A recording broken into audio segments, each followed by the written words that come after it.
Olá, tudo bem? Uma boa noite, um bom dia, uma boa tarde, o horário que você estiver assistindo o vídeo.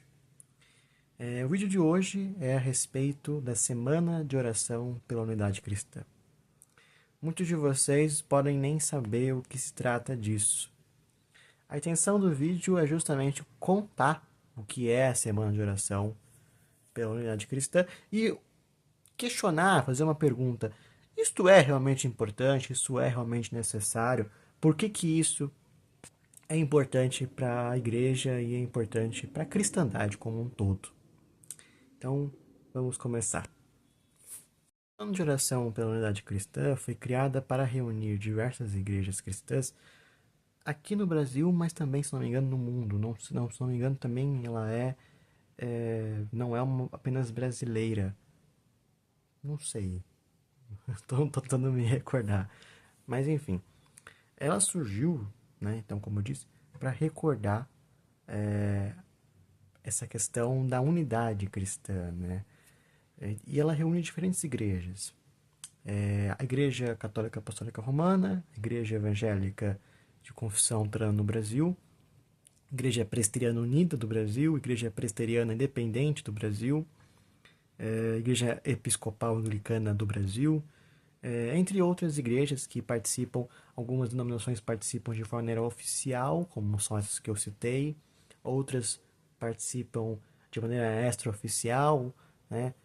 Algumas congregações e paróquias, igrejas locais, elas escolhem se vão participar, né? Os pastores, os padres, pastoras, ministros, eles decidem se vão participar de maneira individual aquela congregação lá na qual eles fazem parte.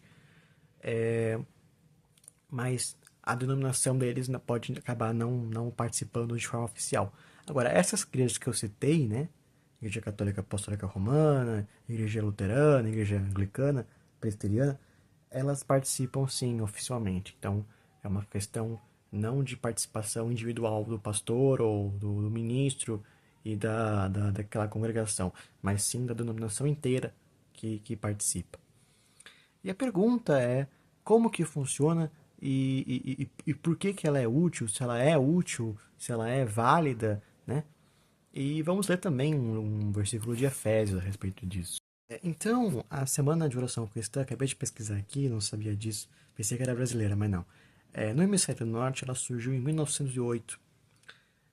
Então, tem bastante tempo aqui. Eu não encontrei quando ela surgiu no Brasil, mas imagino que não seja muito antigo, não. Bem, a Semana de Oração Cristã, ela é um período, né, onde as igrejas se reúnem durante um período de uma semana, normalmente sempre é em junho, né, esse ano foi em junho, inclusive, né, porque todo ano é junho. Elas se reúnem para debater coisas que não que separam a igreja, mas coisas que as unem, né. Tem um sermão chamado Creres Nisso, que é o sermão mais tradicional desse período, né, que é lido sempre. Independente da cidade, assim, escolhe-se uma igreja que vai ser a igreja sede dessa reunião. Normalmente, essa reunião ocorre em uma igreja dessas que participam, ou pode acontecer também de, por exemplo, ser três igrejas e aí a cada dia tem uma reunião em uma. Eu vou dar um exemplo aqui de uma cidade que faz isso todo ano e que dá muito certo, que é a perdão, que é a cidade de Santos. Lá em Santos participam a Igreja Presbiteriana Independente do Brasil, a Igreja Católica Romana, a Igreja Luterana, tanto a Igreja Evangélica de Confissão Luterana no Brasil, que é a SLB, quanto a Igreja Evangélica Luterana do Brasil, que é a IELP, né? A IELP não participa de maneira oficial, mas o pastor lá de São Vicente, que é muito próximo de Santos, ele participa, e a congregação dele também participa, né? Como eu disse, é uma escolha às vezes do próprio pastor. Há aquelas denominações que não possuem uma participação oficial. Também participa-se a igreja anglicana de Santos, né? Esse ano a comemoração foi na igreja anglicana de Santos. Inclusive, depois vou deixar para vocês aí uma imagem do que vai estar passando aí dos pastores e dos clérigos reunidos, né? Bem, é uma coisa muito bonita a gente ver essa união entre os cristãos. Eu concordo e com essa semana de oração cristã e acho que ela é válida sim, né? Queria ouvir a opinião de vocês, se vocês quiserem comentar depois a opinião de cada um aqui. Sei que são poucas opiniões, porque são poucos seguidores, mas é, não sei qual que é a opinião de vocês, né? Não precisa nem responder se não quiserem, mas o que você acha que é uma boa, né? De reunir para conversar sobre Cristo? Eu acho que é. Eu acho que, no geral, a igreja cristã, ela é, sim, muito divisível, né? Muito dividida. Mas ela é unida não através de dogmas, mas sim através do Espírito Santo, né?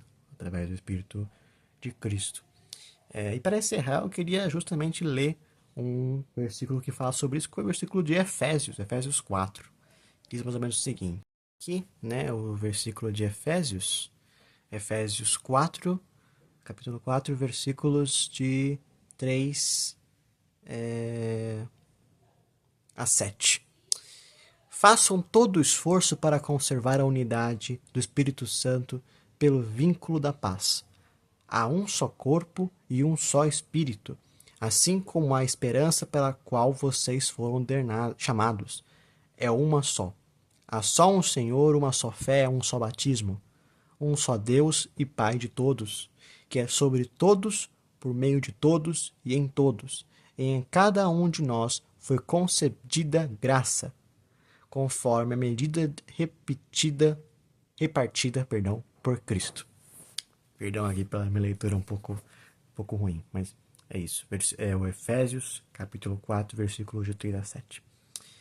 Bem, então a gente percebe já nesse versículo como a Bíblia, através dos nossos escritores, né? Nesse caso, quem escreveu Efésios foi o apóstolo Paulo, a gente percebe como a unidade cristã deve ser, sim, preservada e tentada a sempre nos unir através do que é coisas que nós somos unidos mesmo.